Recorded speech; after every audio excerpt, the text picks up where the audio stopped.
ദേശമുണർന്നാൽ ഒരു ഭവനത്തിൽ അഗ്നിമഴ പെയ്തിടും. പരിശുദ്ധാത്മാവേ കൃപ ചൊരിയണമേ, പരിശുദ്ധാത്മാവേ ശക്തി പകരണമേ.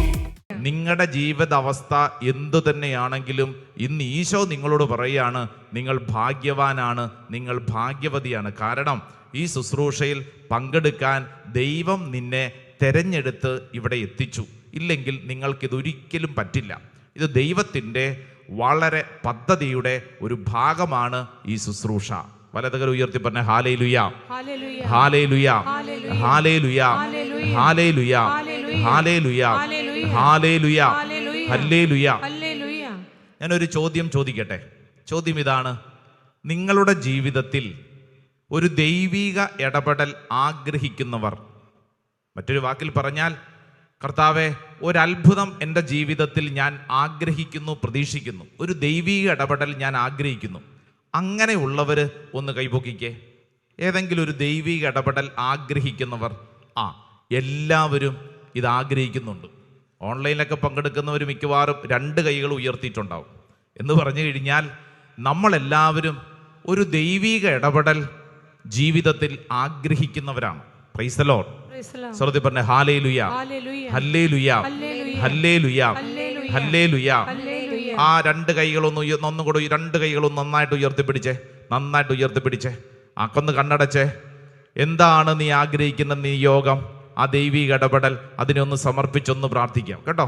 2 കരങ്ങൾ സ്വർഗത്തിലേക്ക് ഉയർത്തി കണ്ണുകൾ അടച്ച്, കർത്താവെ ഞാൻ ആഗ്രഹിക്കുന്ന നിയോഗം, ഈ വിഷയം, ഈ കാര്യത്തിൽ കർത്താവെ അങ്ങ് അത്ഭുതകരമായി ഇടപെടണമേ. ഒന്ന് സ്തുതിച്ചൊന്ന് പ്രാർത്ഥിച്ചേ. ഹല്ലേലൂയ, യേശുവേ ആരാധന, ആരാധന, ആരാധന, ആരാധന, ആരാധന.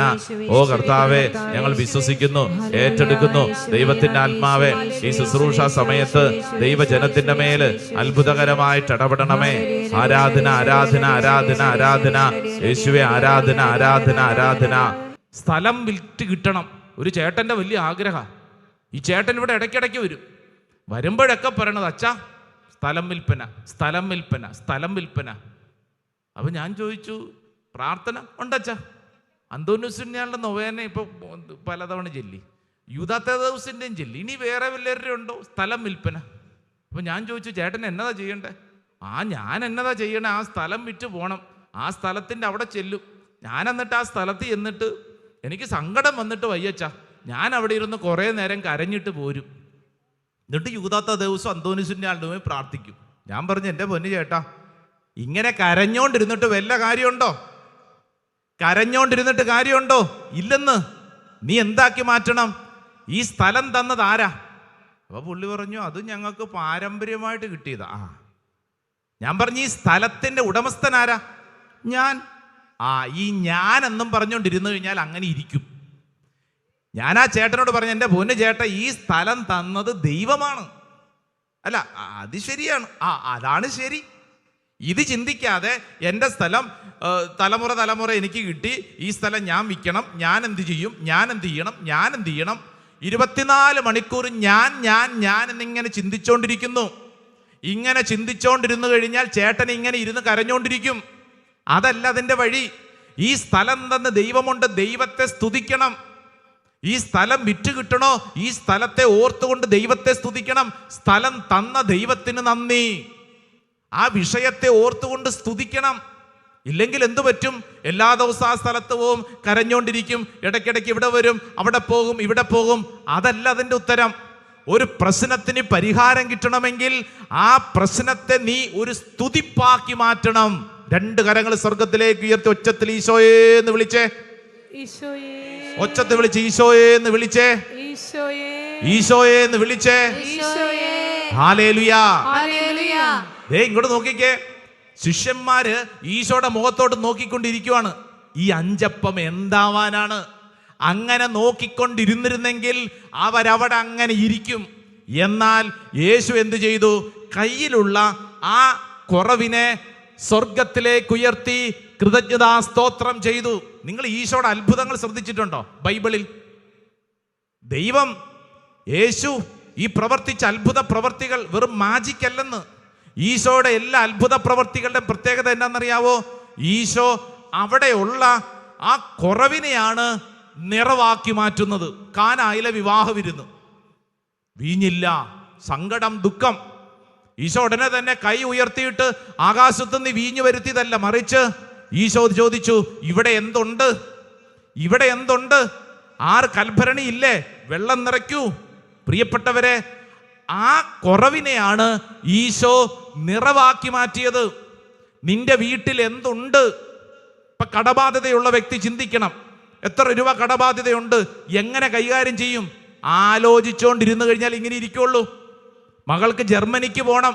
ഒരു ചേട്ടൻ കുറച്ച് മാസങ്ങൾക്ക് മുമ്പ് ഇവിടെ കണ്ണുനീരോടെ വന്നു, അച്ഛാ ബാങ്കിൽ നിന്ന് ലോണ് ശരിയാവുന്നില്ല അച്ഛാ, ചില ആളുകൾ തരാന്നൊക്കെ പറഞ്ഞു, പക്ഷേ അയ്യോ ഇതെല്ലാം കൂടെ കൂട്ടിയാലും ഒന്നും ആകത്തില്ല അച്ഛാ.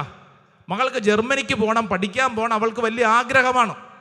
ഇയാൾ ഇങ്ങനെ ഇരുന്നോണ്ട്, അച്ഛാ ഒന്നും ശരിയാവുന്നില്ല. ഞാൻ പറഞ്ഞു, മൊത്തം എത്ര വേണ്ടി വരും? അച്ഛാ ഏകദേശം ഒരു 15 ലക്ഷത്തോളം വേണമെന്നാണ് ഇപ്പൊ പറഞ്ഞിരിക്കുന്നത്. ഞാൻ ചോദിച്ചു, കയ്യിൽ എന്തുണ്ട്? അതിപ്പോ തൂത്ത് പെറുക്കി കഴിഞ്ഞാൽ ഒരു 4-5 ലക്ഷം കിട്ടും. തൂത്ത് പെറുക്കി കഴിഞ്ഞാൽ 4-5 ലക്ഷം കിട്ടും. അപ്പൊ ഞാൻ ചോദിച്ചു, ബാക്കി?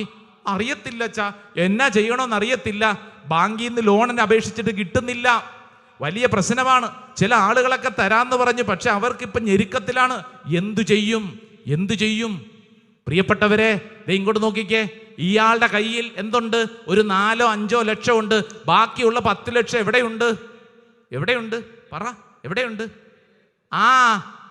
നിന്റെ കയ്യിലുള്ള ഈ 4-5 ലക്ഷം രൂപയെ കുറിച്ച് നോക്കിക്കൊണ്ടിരിക്കും തോറും നീ ഇങ്ങനെ സങ്കടപ്പെടും, ഭാരപ്പെടും, കരയും.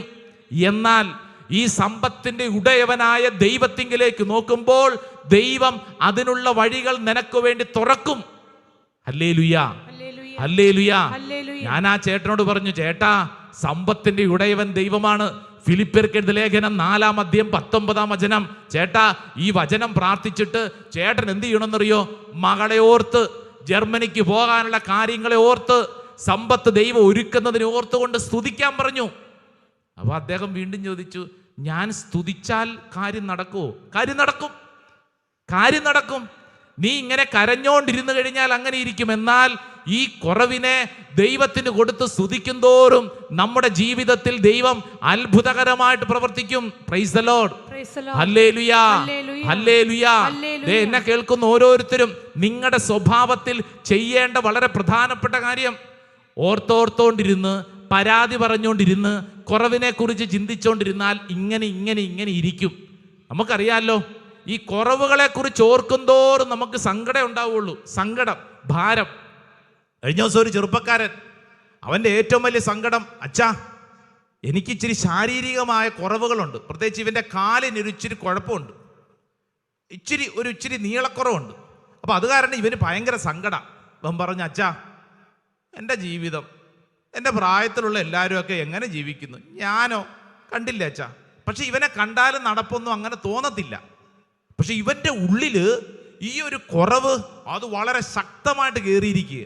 ഇവൻ പറയും, അച്ഛാ എനിക്ക് ഓൾട്ടർ ബോയ്സിലൊക്കെ ആകാമായിരുന്നു, പക്ഷെ അച്ഛാ എനിക്ക് അങ്ങനെ എനിക്ക് വലിയ ബുദ്ധിമുട്ടാ അച്ഛാ. ഞാൻ പറഞ്ഞു, ബാക്കി നിന്റെ കൂട്ടുകാരും നാട്ടുകാരും അവരൊക്കെ ഉണ്ട് അച്ഛാ, പക്ഷെ എനിക്കിങ്ങനത്തെ കുറവുണ്ടല്ലോ, ഈ കുറവുണ്ടല്ലോ. ഞാൻ ചോദിച്ചു, നിനക്ക് നടക്കാമല്ലോ? അല്ല നടക്കാം, എന്നാലും അല്ല ചേ, മറ്റുള്ളവരൊക്കെ വളരെ സ്മാർട്ടായിട്ട് ചെയ്യുമ്പോഴേ ഞാൻ പറഞ്ഞു, എടാ നിനക്ക് ഈ കാലുണ്ടല്ലോ, കാലിന് ഇച്ചിരി കുറവുണ്ട്, അതല്ലേ പ്രധാനപ്പെട്ട കാര്യം. നീ ഇതിനെക്കുറിച്ച് ഓർത്തോണ്ടിരുന്നാൽ നിനക്കൊരിക്കലും സന്തോഷിക്കാൻ പറ്റിയല്ല. ഇവന്റെ പ്രത്യേകത എന്താ? ഇവനിപ്പോ കുമ്പസാരമില്ല, പ്രാർത്ഥനയില്ല, ദൈവചിന്തയില്ല. ഇവൻ പറയാണ്, എൻ്റെ കാല്. ഇവനിങ്ങനെ ഈ കാലിനെ കുറിച്ച് ഓർക്കും തോറും ഇവൻ പുറകോട്ട് പോകും. കാല്, ഇവന്റെ കുറവ്, ഇത് ചിന്തിക്കും തോറും അവൻ ഭാരപ്പെടും. എന്നെ കേൾക്കുന്ന ഓരോരുത്തരും ചിന്തിക്കണം, നിന്റെ ഇന്നലകളിലെയോ നിന്റെ ഇന്നത്തെയോ പരാതി ഇന്നലകളുടെ കുറവിനെ കുറിച്ചാണെങ്കിൽ അതിനെക്കുറിച്ച് ഓർക്കും തോറും നീ സങ്കടപ്പെടും. ഹല്ലേലൂയാ, ഹല്ലേലൂയാ. 3 പ്രാവശ്യം ILTC പരീക്ഷ എഴുതിയിട്ട് തോറ്റ പെണ്ണ് കരഞ്ഞോണ്ട് പറയാ, അച്ഛാ ഇനി ഞാൻ രക്ഷപ്പെടിയേല. ഞാൻ പറഞ്ഞു, ആര് പറഞ്ഞു? അല്ല 3 പ്രാവശ്യം ഞാൻ എഴുതിയിട്ട് തോറ്റല്ലോ, ഇനി ഞാൻ രക്ഷപ്പെടിയേല. ഇങ്ങനെ നിന്റെ തലയ്ക്കകത്ത് നീ ചിന്തിച്ചാൽ നീ രക്ഷപ്പെടിയേല. നിന്റെ ജീവിതത്തിൽ നിനക്ക് തോൽവിയുണ്ടായി, കുറവുണ്ടായി, ശരി, സമ്മതിച്ചു. അതിനെക്കുറിച്ച് ഓർക്കും തോറും നിന്നെ പുറകോട്ട് വലിക്കും. What ever happen in the past, എന്തെല്ലാം സംഭവിച്ചിട്ടുണ്ടെങ്കിലും അതിനെക്കുറിച്ച് ഓർത്തുകൊണ്ടിരുന്നു കഴിഞ്ഞാൽ നീ പുറകോട്ട് പോകും. ഈശോ ചോദിക്കുന്ന ചോദ്യം, ഇനി നീ എന്താഗ്രഹിക്കുന്നു? എങ്ങനെ മുന്നോട്ട് പോകാൻ ആഗ്രഹിക്കുന്നു? വ്യഭിചാര കുറ്റത്തിന് പിടിക്കപ്പെട്ട പെണ്ണിനോട് യോഹന്നാന്റെ സുവിശേഷം 8-11 വായിച്ചു നോക്കണം. ഈശോ എന്താ പറഞ്ഞത്? യോഹന്നാന്റെ സുവിശേഷം 8-11 വായിച്ചു നോക്കിക്കേ. ഈശോ കൃത്യമായിട്ട് ആ പെണ്ണിനോടൊരു കാര്യം പറഞ്ഞു. മോളെ, സമാധാനമായിട്ട് പോവുക. മേലിൽ ഇന്നലെ വരെ നീ എന്ത് ചെയ്തു എന്നുള്ളതല്ല. ഇങ്ങോട്ട് നോക്കിക്കേ. ഇന്ന് വരെ നിനക്ക് എന്ത് സംഭവിച്ചു എന്നുള്ളതല്ല, ഇനി എങ്ങനെ ജീവിക്കുന്നു എന്നുള്ളതാണ് പ്രധാനം. Hallelujah, hallelujah. ഇന്നോളം നിനക്കുണ്ടായ പരാജയം, ദുഃഖം അല്ല വിഷയം. ഒത്തിരി ഉണ്ടായിട്ടുണ്ട്, ദുഃഖവും കണ്ണുനീരും ഉണ്ടായിട്ടുണ്ട്. പക്ഷേ അതിനെക്കുറിച്ച് ഓർത്തുകൊണ്ടിരിക്കാതെ ഇനി നീ എന്താഗ്രഹിക്കുന്നു, അതാണ് പ്രധാനം. എന്താ ചെയ്യേണ്ടെന്നറിയോ? ഇന്നത്തെ നിന്റെ അവസ്ഥയെ ഒരു സ്തുതിപ്പാക്കി മാറ്റിയാൽ നിന്റെ ജീവിതത്തിൽ ദൈവികമായ അത്ഭുതങ്ങൾ നീയും ഞാനും അനുഭവിക്കും. കരഞ്ഞോണ്ടിരുന്നാൽ അങ്ങനെ ഇരിക്കും. കുറവിനെ കുറിച്ച് ചിന്തിച്ചുകൊണ്ടിരുന്നു കഴിഞ്ഞാൽ അങ്ങനെ പിറുപിറുത്തും ഭാരപ്പെട്ടും ഇരിക്കും. അത് ജീവിതത്തിൽ ദുഃഖമാണ്. എന്നാൽ നിന്റെ ജീവിതത്തിൽ ഇന്നത്തെ അവസ്ഥയെ സ്വർഗത്തിലേക്ക് ഉയർത്തിയാൽ അതൊരു അത്ഭുതമായിട്ട് മാറും. എൻ ദേശമുണർന്നാൽ ഒരു ഭവനത്തിൽ അഗ്നിമഴ പെയ്തിടും. പരിശുദ്ധാത്മാവേ കൃപ ചൊരിയ